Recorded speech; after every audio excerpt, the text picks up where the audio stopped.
how we can live the life of someone without having his mentality. I mean, how we can live the life of the Prophet without having the fikr. The Prophet ﷺ said each one of you has a degree of prophecy, and he is the model for us. In other words, we aspire to be as him. Now let me tell you something. When I was in, listen for just a moment. When I was in LA, remember the Deen Intensive in the mountains in LA? I had a really interesting insight there. Do you remember that Deen Intensive? Of course. It was a wonderful time, huh? In that Deen Intensive, someone was giving a discussion and talking about the Prophet ﷺ, and he said, he mentioned, they were talking about the nature of the Prophet ﷺ, and he said, you know, that he was the person who, when he was alone, he was grave. And when he was with people, he smiled. And you know, when he said that, everyone in that room wept. Do you remember that? Everyone, it's like, and it occurred to me, and I thought, why is everyone weeping? Why does everyone move so much by this person, this man that lived 1400 years ago? And how is it that everybody, when they hear this simple thing about him being grave and smiling, that it moves them to tears? What's going on there? And I reflected on that for a while, and I realized that somehow we responded, every one of us, I did too. Do you remember that day? It was, I don't remember who it was that said that, but do you remember the event? You may, I don't know whether you do. I was moved by it, but I know everybody in the room wept. But I realized that I wept and I was moved by it because I recognized the truth of it as what that means in terms of the being and attitude, if you want to use that term, that who he was and what that meant in terms of beingness. And when I reflected on it, I realized we recognize that because we have a degree of that. We've done that ourselves. We know what that means to be grave on ourselves and serious when we're inward and when we're alone, and to be generous enough to give out to people. We've experienced that. The point being, just hang on, just relax. Take a full deep breath. Alhamdulillah, alhamdulillah. The point being that the Prophet was a model for us. We can be like him. Of course we can. That's why Allah sent him. He was our messenger embodied. This is what we want to emulate. He was generous. We must be generous.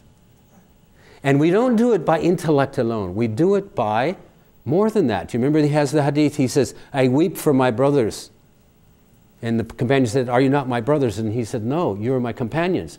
My brothers are the ones that will come years and years and years after me and will weep and will know me even though they've never even lived in my time.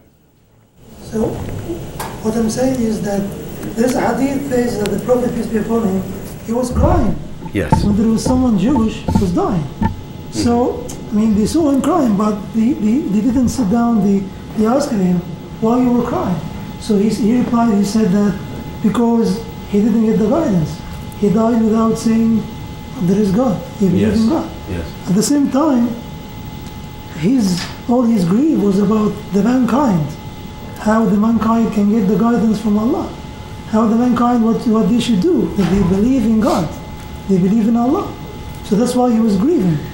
At the same time, which is like the most major point, that before he died, he was smiling when he saw one of the companion, Umar radiallahu anhu, he was praying with the Muslims.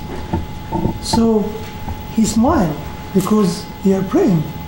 And he said 3 times before he died to the nation, Liyawma atmamtu lakum dinakum, and Salah, Salah, Salah, that he told us about the Salah. The Salah. I mean, how we can get healed without making Salah? That's my whole point is... Yeah. Well, I think we've made a point. I've tried to make clear that the deen, someone said, I mean, I think we've made clear, I hope we've made clear, that the medicine of the Prophet was Islam. That's the medicine of the Prophet ﷺ. That is what he brought in all of its aspects. But we must look into it and understand it to see how it's medicine and to see how we apply it to ourselves, practically speaking, how we make use of it, so that it's not an idea, so that we actually implement it and put it to use and make use of it. I've tried to give some guidance as to how that happens. How many people stand in prayer and they go through some motions, and they're thinking about something. You know that the famous story of Rumi. I like to tell it and retell it because it's so. The man is standing in the salat, and he says, "Oh, I forgot to take care of my such and such at home." And the man says, next to him says, "You fool! You just broke your salat. You're not supposed to talk in salat." And the third man's thinking, "They're both stupid. That guy broke his salat too." So, you know, the point being, we can be present or not present in our salat. You know, I'm talking a lot here about, okay, how do we do this? You know, really, if we can implement some of the things I'm talking about here, the salat becomes stronger. The wudu itself is an awesome thing to happen.